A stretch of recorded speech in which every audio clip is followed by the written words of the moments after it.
Nega aynan shunday? Sababi ikkala jism ham bir xil balandlikdan tashlanayotgani. Ya'ni ular bir xil ixtiyoriy qandaydir xavf balandlikdan tashlanyapti. Biri vertikal pastga erkin, boshlang'ich tezliksiz. Ikkinchisi gorizontal otildi. Ikkala jism uchun ham formulamiz, ya'ni balandlikni topish formulasi h dan j kvadrat taqsim 2 ga teng bo'lganligi sababli ularni bu balandlikdan tushish uchun ketgan vaqtlari bir xilligiga kelib chiqadi.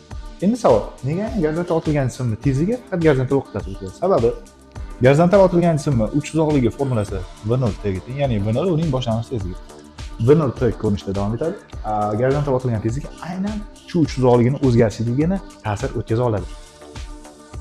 Demak, boshlang'ich tezligini, ya'ni gorizontal otilgan jismni tezligini ko'paytirgan sari uning uchish uzoqligi, ya'ni uzoqroq masofaga borib tushishi o'zgaradi yoki uzoqroqqa borib tushadi. Kichikroq tezlik bo'lsa, yaqinroq masofaga kelib tushadi. Vertikal tashlangan jism esa shu balandlikdan bir xil vaqtda tushadi, gorizontal otilgani bilan birga. Faqat ular orasida tushayotgan nuqtalar o'rtasidagi masofalar o'zgarib boradi. Mana shunaqa.